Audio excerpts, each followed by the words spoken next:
Okay, so you ready to get deep, deep? Oh, Oh, you know how we were talking about prayer the other day? yeah. And you sent over some stuff about it. Yeah. Like some serious deep dives into like Christian prayer. Yeah. Pretty fascinating stuff, I gotta say. Yeah. I had no idea like how much depth there was to this whole like talking to God thing. Oh, for sure. It's not just like, hey, God, thanks for this, and God, I need this. Oh, definitely. It's way more complex. It is. And honestly, kind of beautiful when you really get into it. I agree. So like right off the bat, one of the things that really jumped out at me from this material was this whole comparison to like talking to God like, he's your dad? Yeah. At first, I was like, okay, that's a nice sentiment. But then, I don't know, the more I thought about it, Yeah. the more it really started to, like, shift things for me. It's a really powerful analogy. It is. And I think it's powerful because it kind of gets to the heart of what a lot of people miss about prayer. What do you mean? Well, we tend to focus so much on, like, presenting our case to God, right? Yeah, like, here's what I need, here's what I want, here's what's going on. Exactly. Yeah.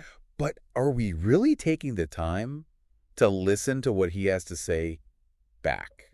That's a good point. You know, it's like any Right. conversation, communication has two parts, right? Totally. It's not just about talking, it's about listening. Okay, so that raises the question, how do we even listen to God? Right. Like, it's not like he's going to call me up on the phone or text me back or something. No. So how do we do it? Well, that's where Scripture comes in. Okay. I mean, think of it like this. If prayer is our way of talking to God, Uh-huh. then Scripture is God's way of talking back to us. So by reading the Bible, we're essentially like tuning into God's side of the conversation. Exactly. When we spend time in His Word, we start to understand His character, His values, what He Mhm. cares about. We get to know him better. We get to know Him better. Okay. I can see how that would change things. It does. It's like instead of just showing up with our wish list every time we pray, we're Right. actually taking the time to build a relationship where we understand each other. Exactly. And you know what's interesting is that the material you sent over actually breaks that relationship building down into three types of prayer: Oh, yeah, I saw that. asking, praising, and confessing. Okay, break it down for me. What's the difference between these three? Sure. So asking is kind of what we typically think of when we think of prayer, right? Like bringing our needs and requests to God. Exactly. Whether it's for ourselves or for others. Okay, so like if I'm struggling with a decision and I need guidance, Yeah. or Yep. if a friend is going through a tough time and I'm asking God to help them. Exactly. Got it. So that's asking. That's asking. Now, praising, Praising always felt a little weird to me. I know it can feel a little strange at first. Like, are we just supposed to shower God with compliments all the time? Not exactly. So what's the point of praising God then? Well, the way this source frames it, I think, is really beautiful. Okay, how so? It says that praising is all about shifting our focus Shifting our focus. from what we lack Okay, to what we have. I like that. It's about acknowledging all the good in our lives, Even when things are tough. even when things are tough, Yeah. and expressing gratitude for those blessings, big and small. So it's less about flattering God Yeah. and more about cultivating a grateful heart. You got it. And you know, there's actually a lot of research now on the psychological benefits of gratitude. Really? Oh, yeah.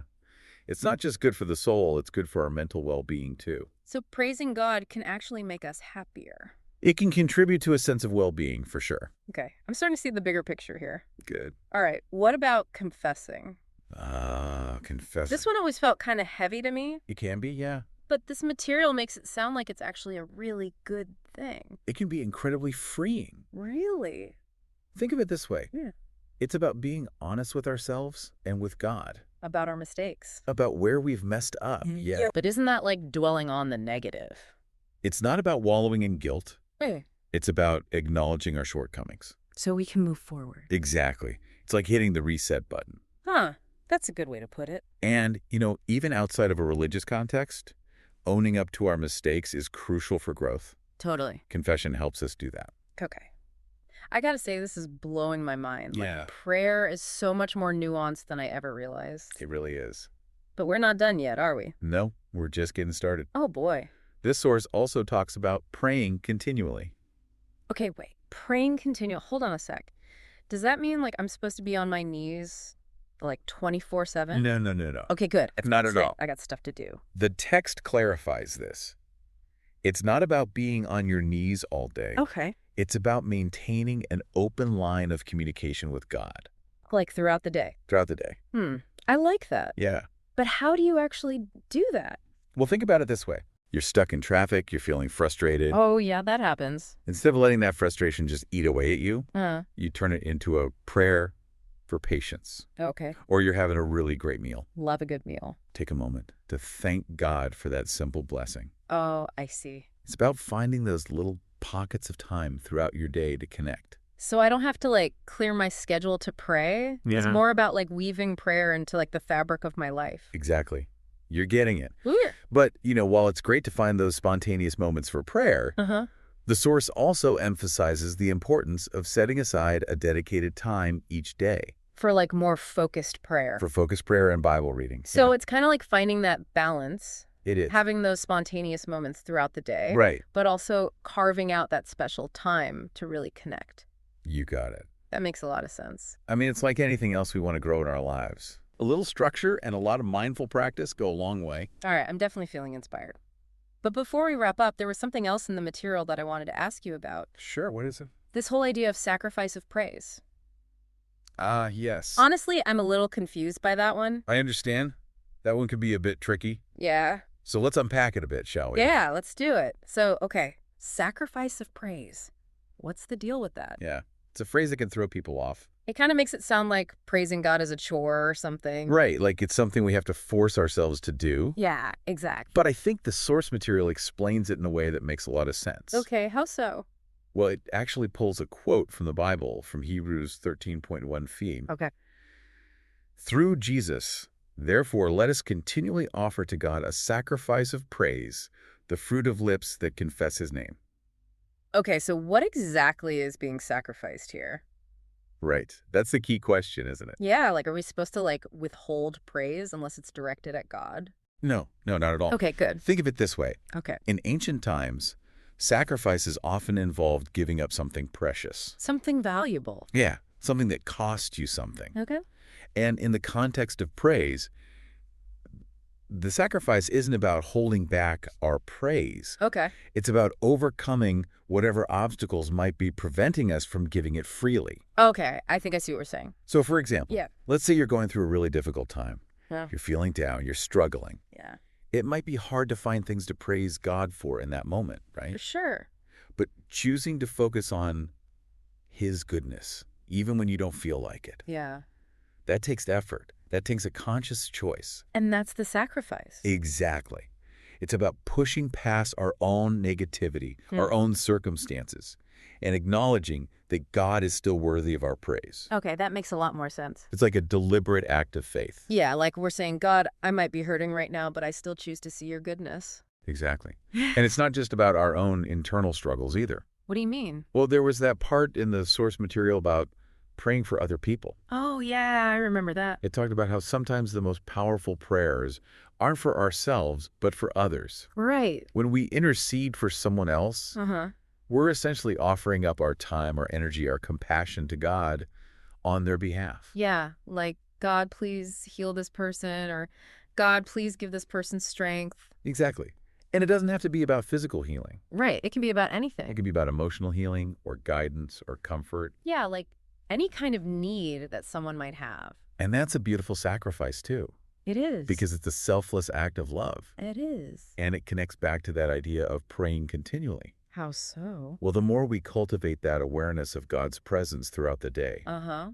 the more naturally those prayers for others will flow. It's like we become more attuned to the needs of the people around us, and we're more likely to lift them up in prayer. Yeah, you got it. Okay, I like that. So it's kind of like having a direct line to a divine helpline, A divine helpline. not just for ourselves, but for anyone who needs it. That's a powerful image.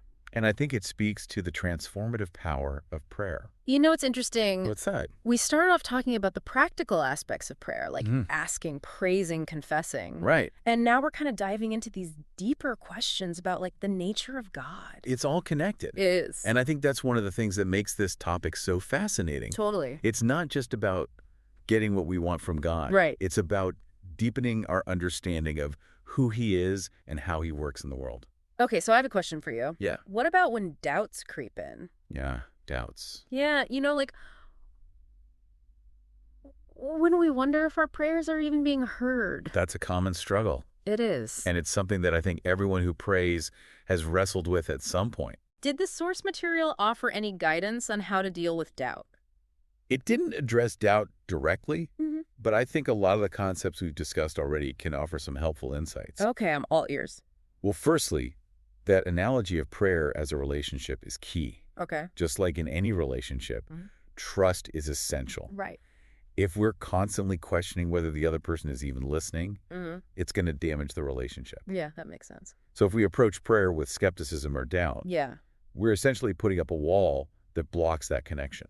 So we have to choose to trust that God is listening even when we don't feel it. Exactly. And remember that image of God as a loving father. Yeah. A good father always hears his child's cries. Even when he can't always give them what they want. Exactly. That's really comforting. It is. Okay, so trust is key. Trust is key. What else? Well, the source also emphasized the importance of aligning our prayers with God's will. What does that mean? It means recognizing that God knows what's best for us, even if it's not what we think we want at the time. So sometimes the answer to our prayers might be no. It might be no, or it might be not yet. Because God has a different plan. Because God has a bigger picture that we can't always see. And that can be hard to accept.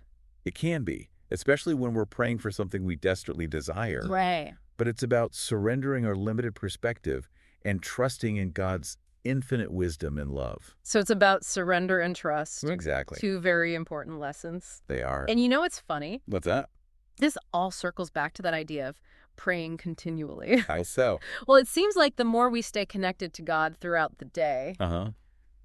The easier it becomes to navigate those doubts and trust in his plan. Or like strengthens our faith. Exactly. It's like having a constant companion by our side. Someone we can turn to in any moment. Someone we can turn to with any question, any concern, any worry. It's like having a spiritual anchor. What a beautiful way to put it. It helps us to stay grounded amidst the storms of life.